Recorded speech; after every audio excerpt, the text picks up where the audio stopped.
TV KPM.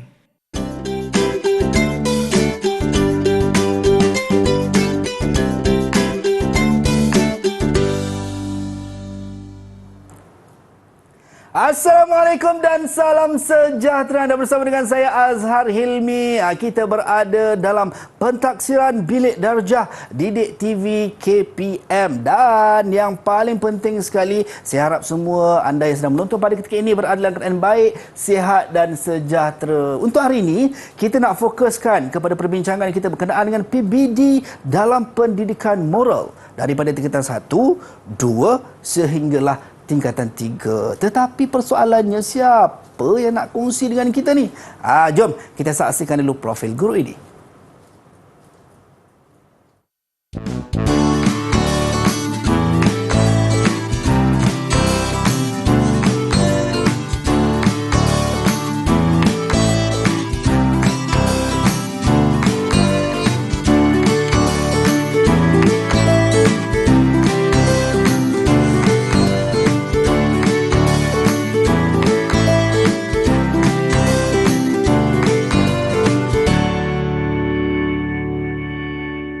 Baik, itu dia cikgu yang akan bersama dengan kita pada hari ini. Kita ada Cikgu Mageswari, anak perempuan Perumal Mudali, Ketua Panitia Pendidikan Moral SMK Jalan Reko, Kajang, Bandar Baru Bangi, Selangor. Hai cikgu. Hai, apa khabar cikgu? Sihat cikgu? Baik.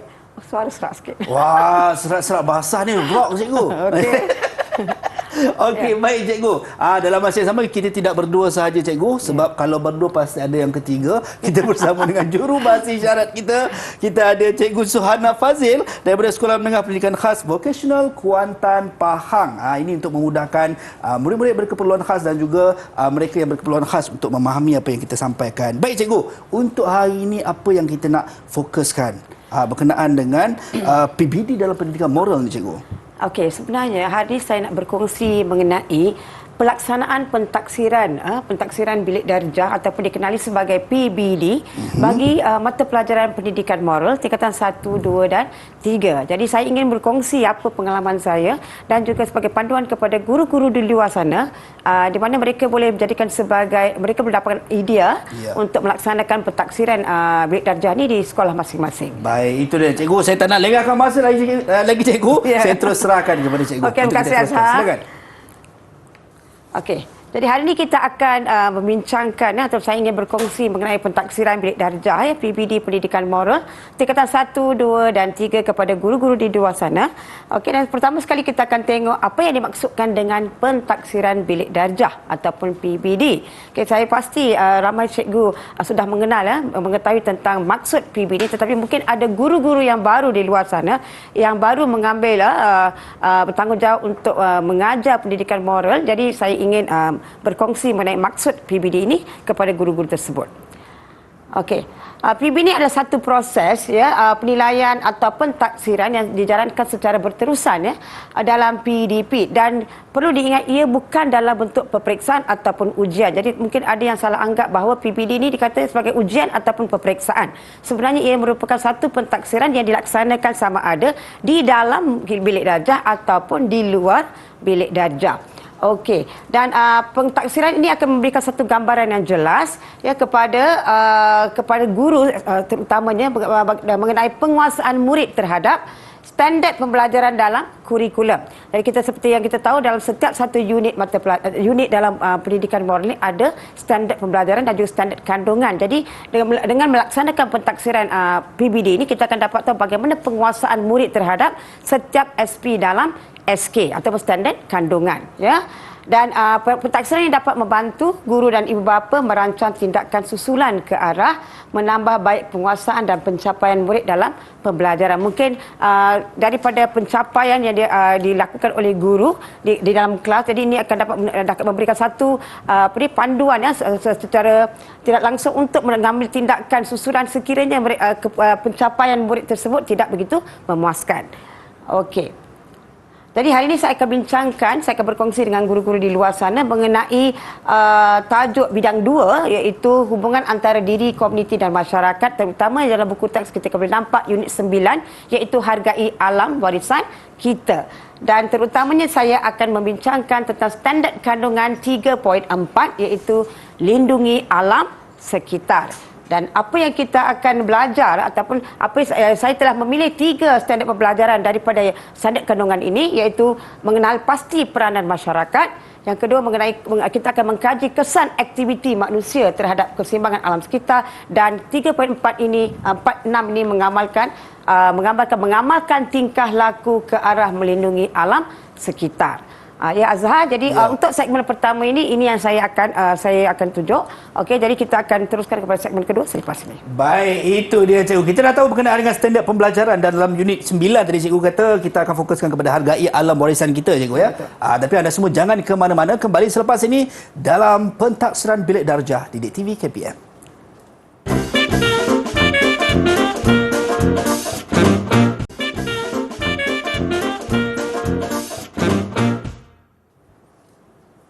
Pentaksiran Bilik Darjah Didik TV KPM bersama dengan saya Azhar Hilmi, dan untuk hari ini kita nak fokuskan berkenaan dengan bagaimana sebenarnya pelaksanaan PBD, khususnya untuk PBD dalam pendidikan moral. Saya tak nak cakap panjang lagi, kita terus bersama dengan Cikgu Mageswari. Silakan cikgu. Terima kasih Azhar. Okey, kita masuk kepada segmen kedua kita. Okey, kita akan tengok apakah kaedah pentaksiran yang boleh dilaksanakan oleh guru-guru di sekolah ya. Okey, di antaranya adalah secara lisan, okey, secara bertulis, secara pemerhatian, dan juga melaksanakan projek ya ataupun aktiviti ya. Okey. Jadi kita akan tengok di sini. Okey, saya telah mengambil SP ya 3.4.1, iaitu mengenal pasti peranan masyarakat dalam melindungi alam sekitar. Bagaimana saya boleh melaksanakan PBD berdasarkan SP ini?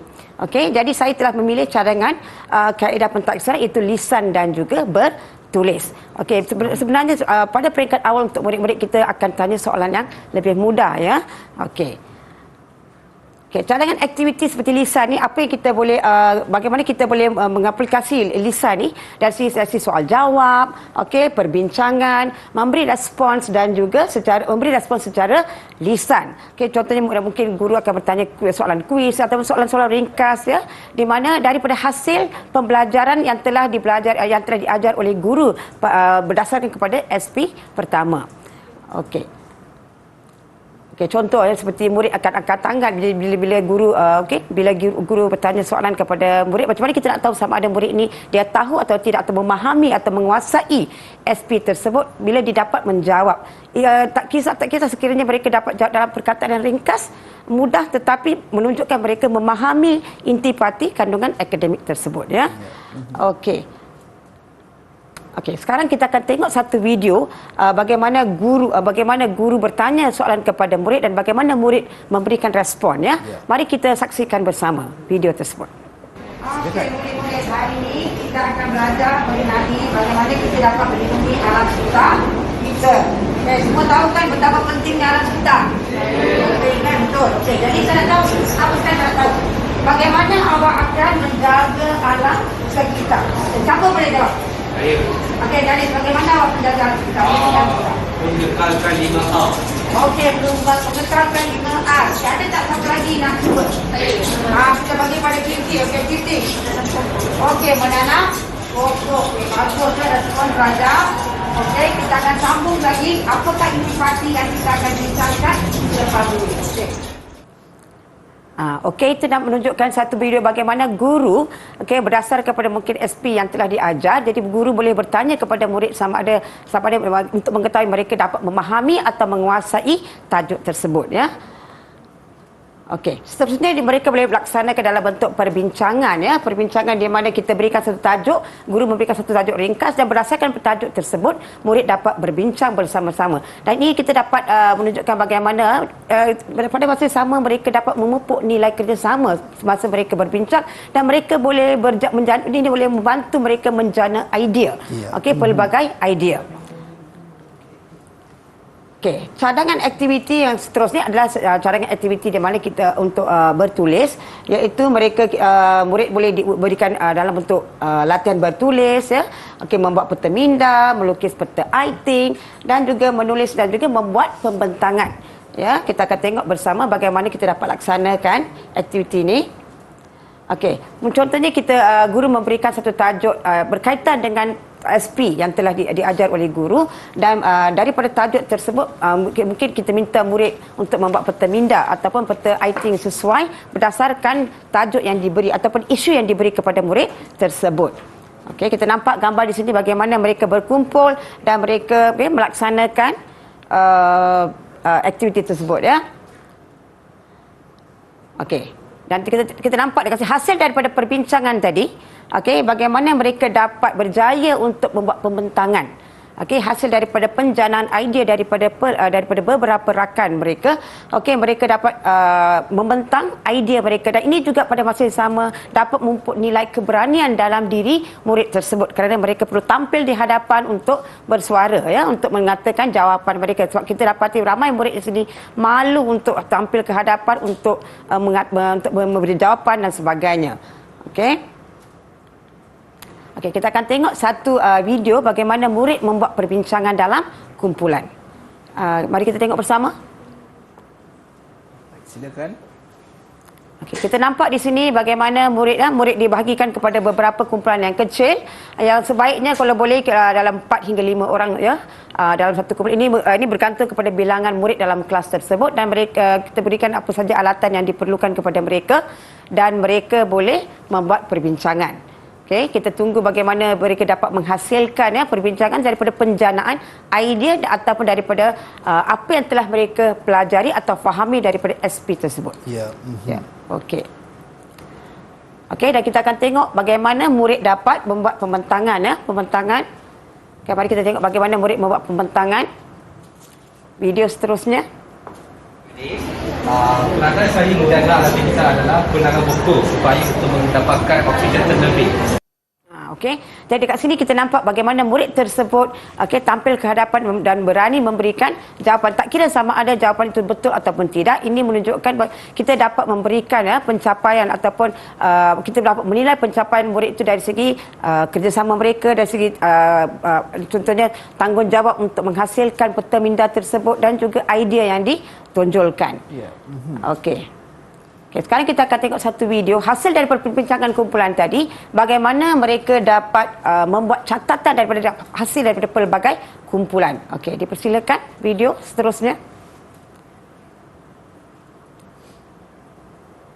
Baik, ini hasilnya cikgu, Ya, ini hasil peta minda daripada pelbagai kumpulan. Dan kita boleh nampak seperti macam kita adakan gallery walk, ya, di mana murid dia ada stesen-stesen tertentu dan mereka ni bergerak dari satu stesen ke stesen yang lain untuk mendapatkan maklumat tambahan. Yeah. Mungkin ada maklumat yang baru yang mungkin mereka tidak mereka tonjolkan dalam kumpulan mereka, ya. Okey. Okey, ini adalah contoh hasil kerja murid menghasilkan peta minda. Kita nampak ada pelbagai jenis peta minda yang ditonjolkan secara kreatif.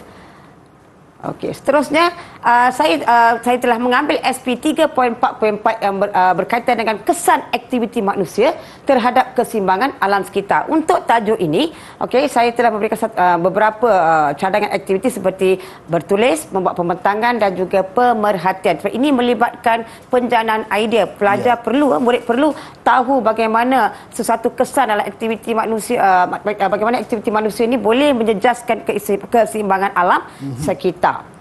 Okey. Contohnya dekat sini saya telah menggunakan cadangan teknik part 21, itu round robin. Okey, round robin ini dilaksanakan bagaimana mereka akan kongsi idea. Maksudnya setiap individu akan berkongsi idea masing-masing. Jadi kita tengok bersama, okey, bagaimana round robin ini dilaksanakan. Table robin, ya. Okey, mari kita tonton ni video. Baik, silakan. Okey. Ini kita nampak dekat sini table robin atau round robin ini, di mana murid akan berkongsi satu kertas madu, dan kertas madu ini akan diedarkan, mereka akan pinjam, mereka berkongsi. Kertas itu akan bergerak daripada seorang ke seorang lagi, di mana mereka akan menulis idea masing-masing. Ya, okey, tak payah nak bergerak ke mana-mana, di tempat masing-masing, ya. Yeah. Okey. Dan seterusnya kita nampak hasil daripada pembentang, hasil daripada perkongsian maklumat tadi, mereka wujudkan satu teknik peta iting, iaitu kita sebut sebagai peta iting sebab akibat. Okey, ini contoh bagaimana mereka dapat melaksanakan. Okey, kita tengok contoh video bagaimana murid memberi pembentangan hasil daripada table robin tadi. Okey. Hari ini saya kumpulan saya akan dengan ancaman alam sekitar, sebab dan akibat. Sebabnya adalah pembalakan hak, akibatnya suhu akan meningkat dan juga tempat tinggal haiwan punah. Syahrin, adakah kesan lain dari sebab pembakaran? Ada, contohnya tumbuhan akan mati, oksigen akan berkurang. Okey, dari sini kita nampak interaksi daripada kumpulan itu dan juga kumpulan yang lain, mana-mana terlibatnya soal menyoal dalam situasi tersebut. Ya, dekat sini kita dapat mengembangkan lagi pemikiran ataupun idea daripada murid-murid tersebut. Ya, okey. Dan seterusnya daripada hasil perbincangan tadi, murid dapat mereka boleh membuat aktiviti gallery walk seperti yang saya tunjuk pada peringkat awal, di mana mereka dapat berkongsi maklumat daripada kumpulan-kumpulan yang lain. Jadi dengan ini mereka dapat maklumat tambahan. Okey, sebab mereka akan bincangkan pelbagai sebab dan juga akibat yang mungkin yang berbeza yang mana tidak dibincangkan oleh kumpulan yang lain. Ya, okey. Okey, kita akan tonton satu video berkaitan dengan gallery walk. Okey. Okey, di mana kita nampak murid mereka mengambil catatan daripada hasil peta peta iting tadi, di mana mereka dapat berkongsi maklumat. Ya, okey. Okay, ini adalah hasil bagaimana hasil kerja murid menghasilkan peta iting. Okay, saya berikan dua contoh dekat sini. Okey, di mana kita akan nampak jawapan pun mungkin berbeza. Jadi dengan melakukan gallery walk ni, mereka dapat mengumpul lebih banyak maklumat dan mungkin lebih memahami tentang SP yang diajar oleh guru. Okay. Baik, itu dia cikgu. Saya rasa ini satu aktiviti yang mungkin sangat menarik cikgu untuk mungkin guru-guru di sana buat. Kalau tadi ada kaedah pentaksiran yang cikgu bagi sebagai cadangan, ada lisan, pemerhatian bertulis dan juga projek cikgu. Malah banyak lagi yang boleh dilaksanakan. Memang betul. Itu dia. Baik, dan kita nak berhenti rehat seketika cikgu. Anda semua jangan ke mana-mana, kembali selepas ini dalam pentaksiran Bilik Darjah Didik TV KPM.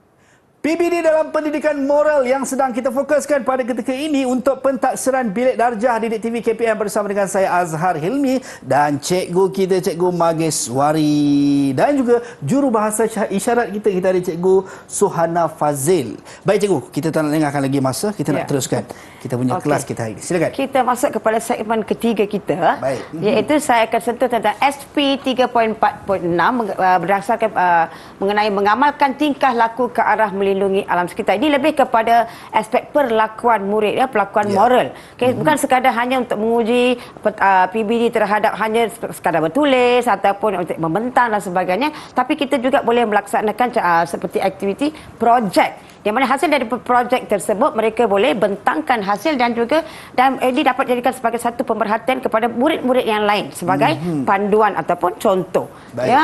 Okey, jadi kita tengok contoh dekat sini. Jadi guru-guru di luar sana mereka boleh gunakan contoh, mereka boleh buat pelbagai jenis projek yang melibatkan murid, yang mana seperti menghasilkan risalah, okey, mencipta barangan daripada barangan kita semula, menanam pokok, yang mana ia bersesuaian dengan SP kita.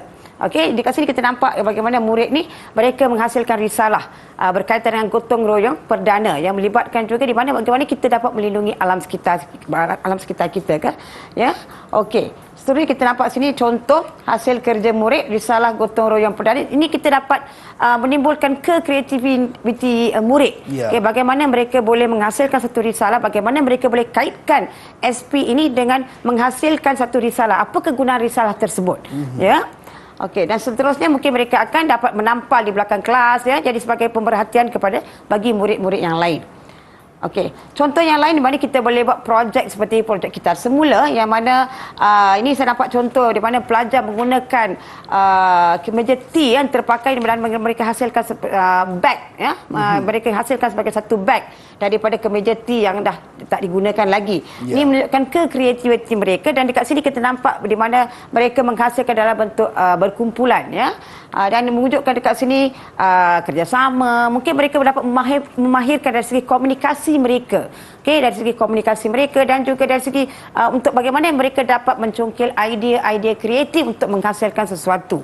Jadi daripada pemerhatian guru sendiri kita dapat menilai bagaimanakah progres ataupun perkembangan murid tersebut terhadap tajuk tersebut. Okey, seterusnya kita dapat melaksanakan juga projek mengumpul bahan buangan, contohnya di kawasan persekitaran sekolah kita. Contohnya kita boleh membawa murid kita. Sebab murid ni selalu mereka suka untuk keluar daripada bilik darjah untuk melakukan aktiviti-aktiviti sebenarnya. Jadi ini dapat memberikan mereka satu kebebasan tersendiri, dan kita berikan mereka plastik dan sebagainya, dan mereka akan beredar untuk satu waktu tu mungkin, okey, di mana mereka mencari bahan-bahan buangan. Okey, ini menunjukkan kita dapat juga kita dapat memupukkan dalam diri mereka perasaan bersyukur, ya. Perasaan bersyukur, perasaan berbangga untuk menjaga alam sekitar dalam keadaan yang baik, ya. Ini contoh di mana kita nampak hasil murid dapat mengumpul beberapa bahan buangan yang dibuang oleh mungkin pelajaran lain, ya. Okey. Dan seterusnya juga memang daripada peringkat pertama tadi saya ada tanya dengan murid bagaimana, apakah peranan anda dalam menjaga atau melindungi alam sekitar. Murid menjawab menanam pokok. Okey, jadi mungkin kita boleh buat dalam bentuk projek di mana kita minta murid itu hands on, kita kata hands on, di mana mereka menanam pokok itu sendiri dengan jadi mereka mungkin ini akan membolehkan mereka rasa lebih menarik untuk belajar. Contohnya untuk subjek pendidikan moral ini bukan sekadar hanya untuk membuat nota dan sebagainya. Jadi mereka melakukan aktiviti tersebut dengan sendiri. Jadi ini akan menarik perhatian murid. Ya. Okey. Okey. Dan secara pada peringkat akhirnya, of course kita sudah semestinya guru akan membuat satu mereka akan mentafsir. Guru akan meletakkan satu standard prestasi dari segi tahap penguasaan murid. Iaitu kita ada tahap penguasaan 1 sehingga 6. Okey. Dan semestinya untuk setiap murid ni mereka perlu melalui setiap tahap penguasaan tersebut. Okey, maknanya mereka tidak boleh melangkau daripada mungkin mereka tidak dapat TP pertama, tetapi mereka telah pergi kepada TP 6. Memang tak boleh. Jadi mereka perlu memahami, menguasai setiap SP dalam di SKP. Jadi akan mengikut urutan. Ya, betul. Jadi mereka mesti perlu memahami secara keseluruhan tentang 3.4.1, 3.4.2. Ya, jadi baru kita akan dapat menilai sama ada mereka telah menguasai secara keseluruhan. Jadi ini contoh di mana guru boleh jadikan sebagai panduan bagaimana guru boleh memberikan dari segi tafsiran kepada murid. Contohnya macam tadi kita nampak ada murid menghasilkan risalah contohnya, ataupun mereka melibatkan diri mereka dalam mengumpul bahan-bahan buangan. Jadi kita nampak dekat sini mereka sudah memahami daripada peringkat atas, dan mereka telah melaksanakan aktiviti dengan menunjukkan bagaimana mereka melindungi alam sekitar. Itu dah menunjukkan mereka telah mencapai TP 6. Jadi apapun, setiap murid perlu melalui semua tahap penguasaan. Mereka perlu menguasai semua SP yang telah ditetapkan dalam DSKP sebenarnya. Dan saya rasa dengan cara pelbagai kaedah aktiviti yang dilaksanakan oleh guru dalam pentaksiran bilik darjah, ini akan dapat juga menarik minat murid-murid, ya, untuk belajar, untuk menjalankan aktiviti, dan juga secara tidak langsung mereka dapat menguasai dan memahami apakah aspek ataupun kandungan akademik dalam unit tersebut. Jadi kita ada banyak unit, jadi untuk menguasai setiap satu mungkin mereka terpaksa melalui pelbagai masalah atau perintangan, mungkin dari segi penguasaan bahasa dan sebagainya. Sekiranya murid itu tidak mencapai mana-mana satu tahap penguasaan, guru perlu mengambil tindakan susulan untuk membantu murid tersebut supaya dia dapat mencapai. Baik. Ya. Dan inilah contoh perekodan, ya, di mana guru boleh buat di sekolah untuk setiap murid. Jadi guru perlu menilai setiap kali bila mereka buat PBD ni, guru perlu merekodkan untuk setiap aktiviti, untuk setiap SP maksud saya. Ya. Ini contohlah. Untuk saya ambil untuk SK 3.4. Ini di mana guru akan menanda sama ada telah dilaksanakan atau tidak, dan apakah penguasaan murid tersebut. Baik, itu dia. Kita dah tahu tadi sampai 3.1, 3.2, 3.3 SP untuk memahamkan murid-murid dengan apa yang kita ajarkan. Mungkin sedikit rumusan, cikgu, untuk guru-guru yang sedang menonton pada ketika ini. Silakan. Secara kesimpulan saya ingin menyatakan kepada semua guru di luar sana untuk lebih bersikap kreatif untuk menghasilkan pelbagai aktiviti untuk melaksanakan PB ini sebenarnya. Dan ada terdapat banyak modul-modul di luar di sana di mana mereka boleh jadikannya sebagai panduan. Tetapi PPD ini perlu dilaksanakan di dalam kelas supaya kita dapat mengetahui sama ada murid tersebut dapat menguasai SP tersebut.